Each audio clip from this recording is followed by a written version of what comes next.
level. How can you stop him? How can you stop Saquon? That's the question. The Rams could have won the football game, but they couldn't stop Saquon Barkley.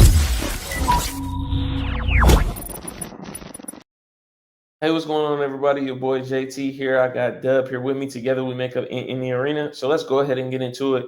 The NFC Championship is here. We got Championship Sunday in the NFL. We got the Philadelphia Eagles taking on Division foe Washington Commanders. Now, Jaden Daniels and the Commanders have went on a run that nobody expected. He's had a remarkable year, definitely going to be the offensive rookie of the year. But now they got to go to Philadelphia in the cold. Last weekend it was snow. Presumably there might be snow again this weekend. It's going to be a dogfight, high-scoring affair. Washington's offense has proved that they can hang with anyone.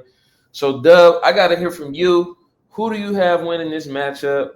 What do you think are the keys for either team? And what's your prediction? Man, this is a tough one because Washington, played against the Detroit Lions, and as I predicted, I had the Commanders. Oh, you said you had a gut feeling. You said you had a gut feeling. And it happened. When next time Dub get that feeling, we got to put the house on it. Yeah. He said he had the feeling. We got to put it on there. Have to put the crib on the next time, y'all bet responsibly. Don't put your house on it. Yes, sir. Yes, sir. For me, man, I'm torn because I want to go Washington, but I'm leaning towards the Eagles. And the only reason why I'm leaning towards the Eagles is due to the conditions. It's going to be cold in Philly. It might be snowing, and you saw the performance that Saquon put on in the divisional round. He showed out. And I think he's going to replicate that same performance against the Commanders because the Commanders, when you think about it, the Commanders are able to have key stops defensively, but they never can stop the bleeding. So when it comes to scoring, I think the Eagles will score at will.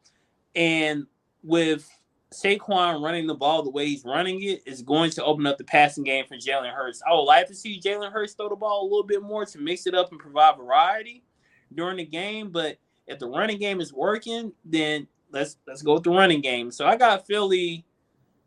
I'm going to say 28-24 Philadelphia. 28-24 Philadelphia. Okay. I don't think that's too bad. Man, I just think about which team is going to be able to score last.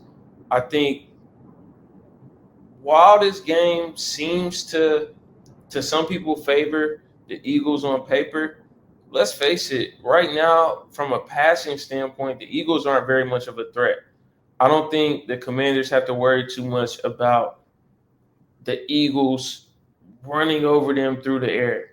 I don't know what it is because the Eagles have so many dynamic players in A.J. Brown, Devontae Smith.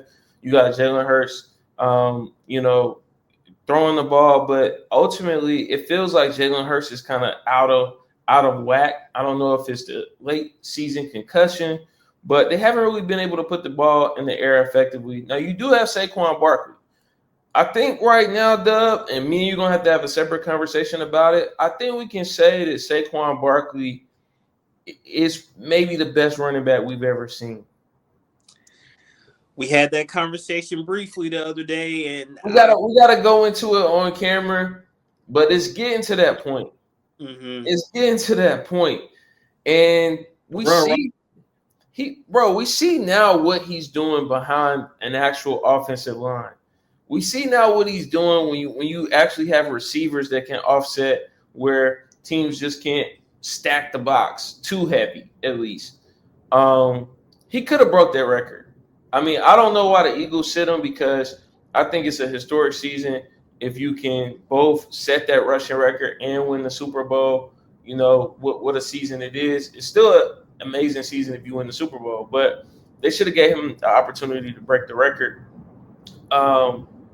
Man, for me, and I think about the Commanders' offense, and I mean, Jaden Daniels is hitting on all cylinders. You got Terry McLaurin going off, Brian Robinson Jr. running the ball in the backfield, De'Ami Brown, Charlotte's own, Shout out De'Ami Brown, who's been going off in the playoffs as well. This team believes.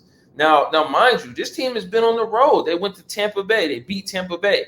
After people said they wouldn't do that based on how Tampa's offense was playing, they beat them.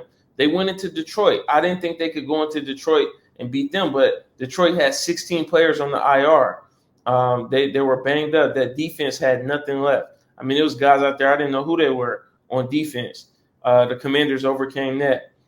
And going into Philadelphia, winning in this weather. Hostile environment. Philly. Hostile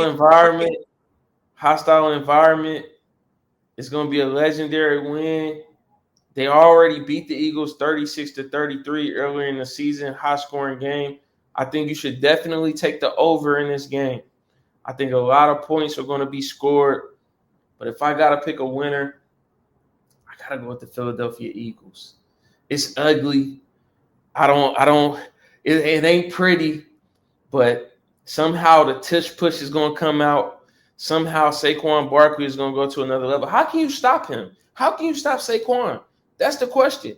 The Rams could have won the football game, but they couldn't stop Saquon Barkley. I think I saw a clip right before a play where he's like, I like what I see. He tells Jalen Hurts. They show him mouthing it. I like what I see. Takes it 78 yards. They're not stopping him.